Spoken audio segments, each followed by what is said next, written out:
So when we spread metta, we should do this to ourselves first. And just like when we're in an aeroplane and if there's an emergency, we should put the oxygen mask on ourselves first. And that way we'll have a strong body which is able to help other people. And just like that, if we have happiness, then we'll be able to relieve the suffering of others. But if we are going through difficulty and pain, then we won't be able to help others relieve their difficulty and pain. So we have to have this metta, this love for ourselves. And the Buddha said that there is no love equal to the love for oneself. And so just as if we were on fire and other people were on fire, we'd have to put ourselves out first, this fire that's caught ourselves. And so we have to put the suffering in our own heart out first. And so we wish for ourselves to be free from that suffering and to have the happiness that comes from spreading loving kindness. To not meet with any vengeance or any danger in our life. Because the mind that is seeking vengeance is ill at ease. So we don't wish for to receive that from other people, and we don't have it towards others as well, this wishing to settle scores. So these qualities of metta, of loving kindness, of karuna, compassion, mudita, sympathetic joy, and upekkha, equanimity, is something that we need to spread to ourselves at first. And we see that we too are of the nature to follow, and our lives are impacted, created by our karma. So when we develop these 4 divine abodes, then the mind experiences ease and peace from that. And we have that towards ourselves first, and then we spread it towards those who we love and feel affection for. And then the neutral category of people, those who we don't feel averse to and those who don't hate us. And then when the mind is very filled with metta, when it's strong, then we go and spread it to those who have hate and aversion towards us. And so we do this in line with the chanting, this chanting of that we do in Pali and in our own language, of spreading these Brahmaviharas to ourselves and to others. This is a way of training our minds. And just as when we develop dana or generosity, this is also a form of loving kindness, because we're giving to the monks and the samanas, those who are determined to seek the truth and to live in line with the Buddha's teachings. So we support them in that act, in their search of the Buddha's teachings, of the truth. We provide them with food, with water, with shelter that can relieve painful physical sensations. And so the benefit that comes from that for the people who give these things is a very bright and beautiful complexion. We also give medicines that relieve and cure illnesses. And the benefit that comes from that for the giver is for them to be free from illnesses and free from bodily pain, because we're giving that as well.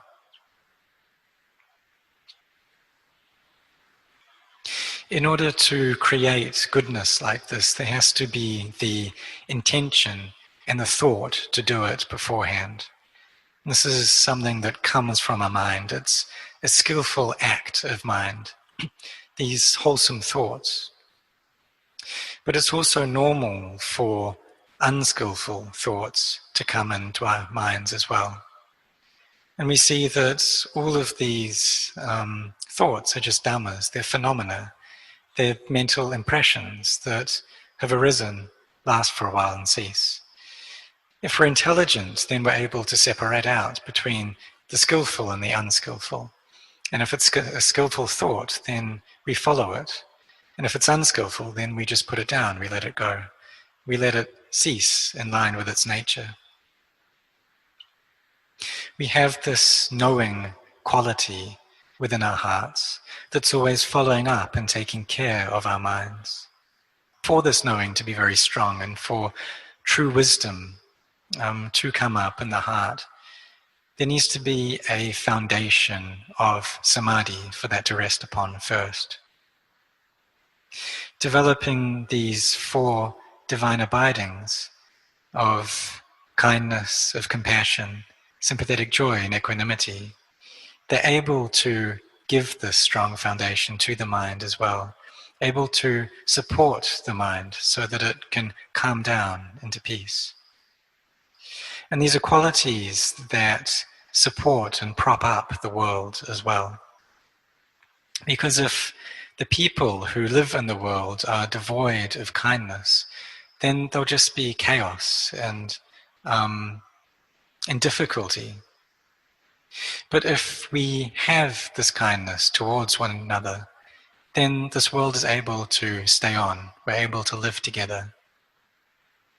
And so the Buddha taught that this quality of metta is that which props up and supports the world. In Buddhism, we teach this kindness towards ourselves and others, and in other religions it's taught as well. And the reason societies are able to get on and survive is because the individuals in those societies have kindness and compassion, have this wish for happiness, both our own happiness and the happiness of others, through seeing that just as we desire to be happy, and so do others just the same. And just as we don't wish to feel any pain or suffering, and so too others don't wish to feel those feelings. There's no difference between us and others in this regard.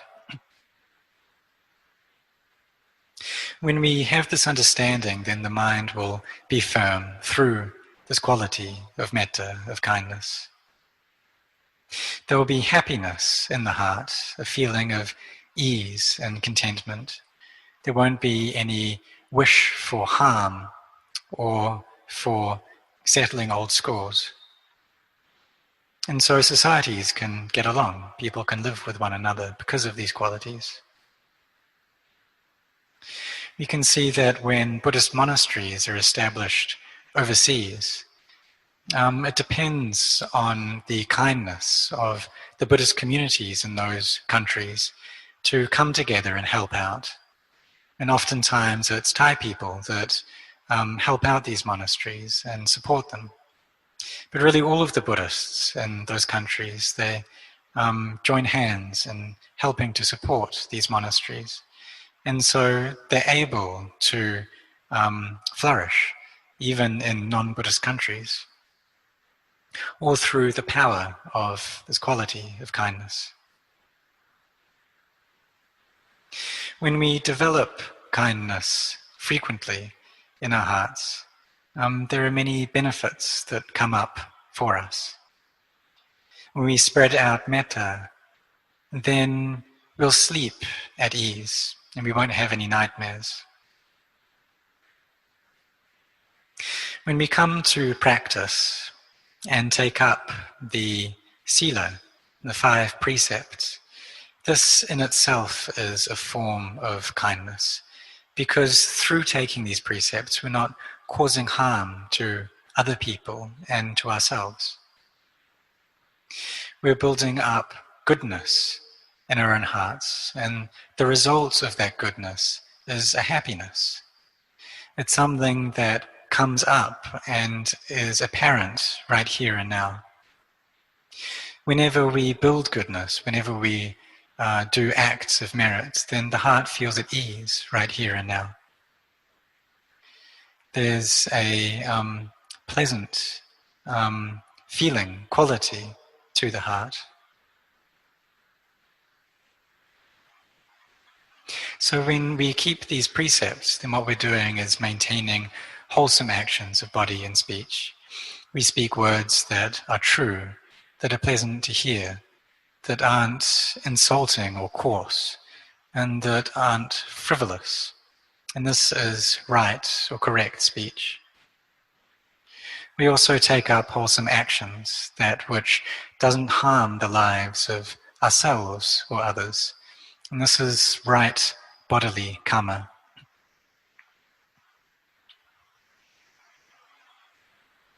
We also don't take away things which are loved or belong to other people. We don't take those as being me or mine. We don't take those as being my possessions. And also there's this last precept of alcohol.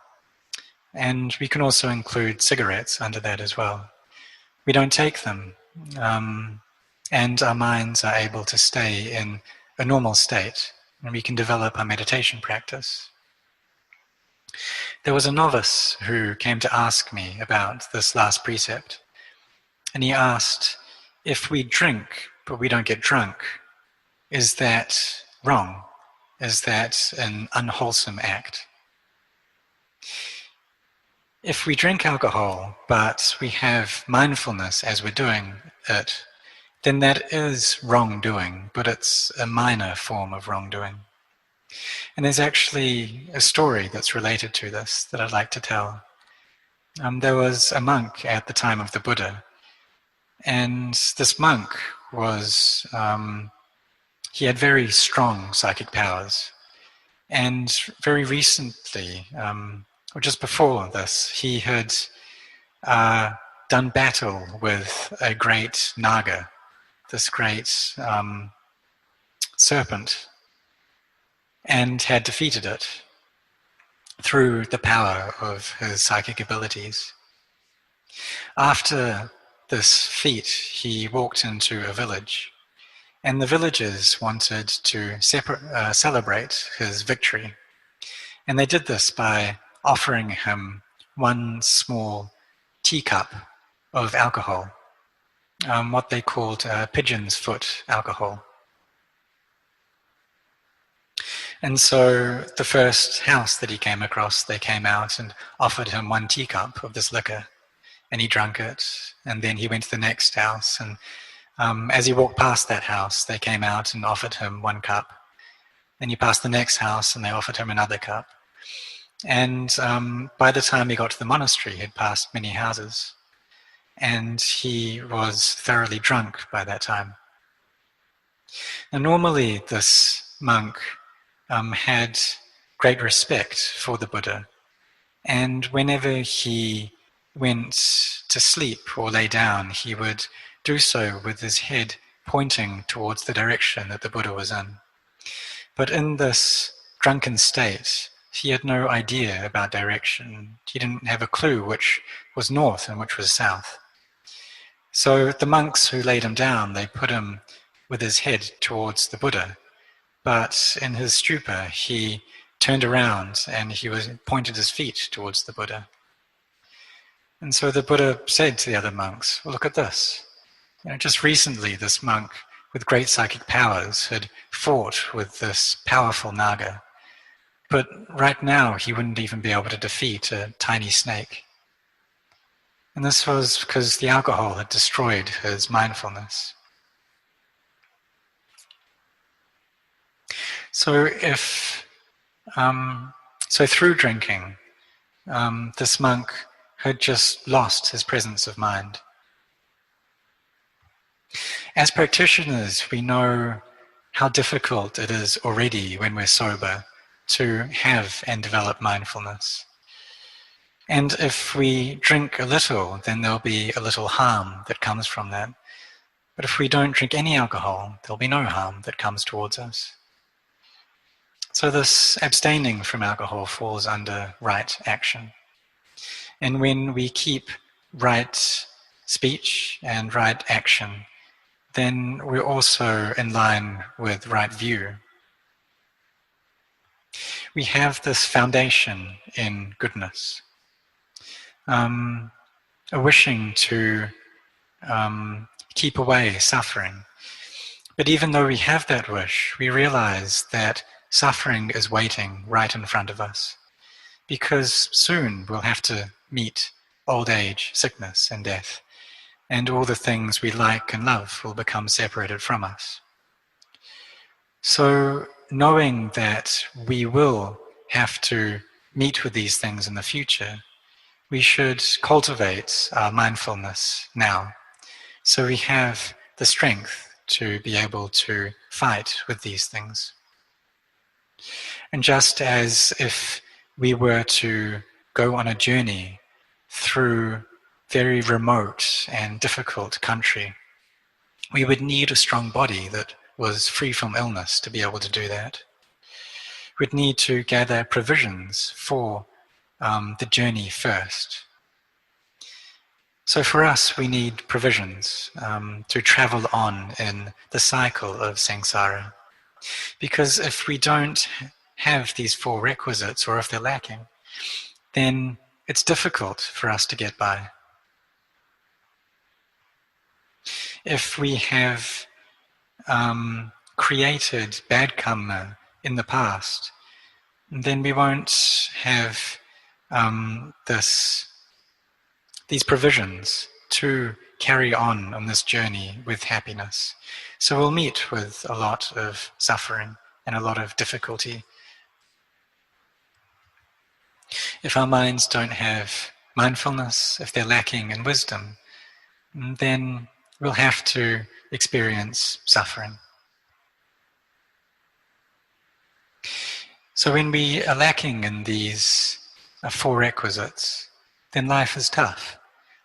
If we get sick but we don't have medicine, or we don't have the money to go see a doctor, then it's going to be very painful. If we don't have the money to eat food like other people do, then we're going to experience pain. If we don't have clothing that's as nice as the people around us, and we don't have the wisdom to be able to contemplate into that, then there'll be suffering. We'll compare ourselves with others. And if there isn't sufficient shelter to keep away the heat and the cold from our bodies, then we'll experience physical pain. So when these four requisites are lacking, suffering results from that. There was actually a case of this at the time of the Buddha. It was the time of the Buddha. That there was a man who was very wealthy, but very stingy as well. And he didn't give away any of his wealth. So when he died, he got born into the womb of a beggar. Now normally this beggar would go out to sit on the side of the street, and she would get sufficient amount to eat and enough money to get by. And there was a whole group of them that would go out to beg together, and there was a leader of this beggar group. But when this wealthy man died, this wealthy and stingy man died, and then came into the womb of this woman, then no one would give anything to her. Even though she sat on the street as she had done before, people just didn't give anything. And so this begging group was surprised by this. They were confused as to why they weren't getting as much as they used to. And in India, the beggars they're not normal beggars. They've got a lot of wisdom, and they've got a lot of intelligence about them. And they believe in the law of karma as well. So the leader of this group of beggars, he figured that there must be something going on, and that probably one of them in the group had very bad karma, or didn't have any goodness, any parami about them at all. So they wanted to figure out who it was. So the leader of this group, he split the beggars up into two separate groups to try and find out which of those would get less than normal. And it was the group that this woman was in. And so they split that group up into two more groups. And then that group went from 4 people to 3 people to 2 until it was just this one woman. And so it showed very clearly that she was the cause of this, or rather that this child that had come into her womb didn't have any goodness, didn't have any good karma. So the leader of the beggar, he separated this woman out and told her not to go and beg with them anymore. And people gave as they had previously. They got just as much as they normally did from their begging. So we can see that these things, they do carry on into our future lives as well. If we're very stingy in one life, then it causes us to lack in another life as well. This woman gave birth, and then a boy was born. And this boy would go and beg, but no one gave to him. And as he walked past his old house that he used to live in, when he was a very wealthy man, he remembered that that was his previous house, and he wanted to go in there, but they wouldn't let him in. And just at that moment, the Buddha walked past with Venerable Ananda. And the Buddha smiled, and Venerable Ananda asked why. And the Buddha said that this child used to be the owner of that house, used to be a very wealthy man, and now he wants to go back to where he had been in his previous life. So the Buddha had kindness, and he asked Venerable Ananda to go and tell the people who lived in that house that really this young child used to be their father. And when they found this out, then this young child got taken very good care of. So this is the benefit of having the Buddha there, because if the Buddha hadn't said anything, then he would have lived, this child would have lived a very difficult life, just following on the karma of the stinginess that he had created before. There was also another instance when the Buddha, while he was still a bodhisattva, took birth in the womb of his mother in that life. At that time, the city that they were living in got invaded, so they fled to another city. Now, normally, it would have been very unlikely that they would have survived that journey, because it was very far away, this other city, and the going was tough. So ordinarily, they would have died on the way.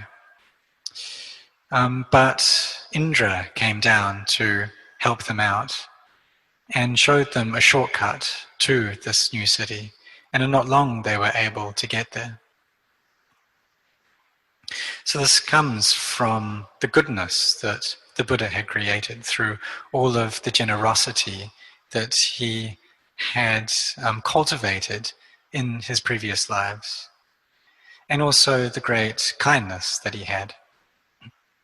When they arrived in this new city, there was a Brahmin there who had many followers and many students.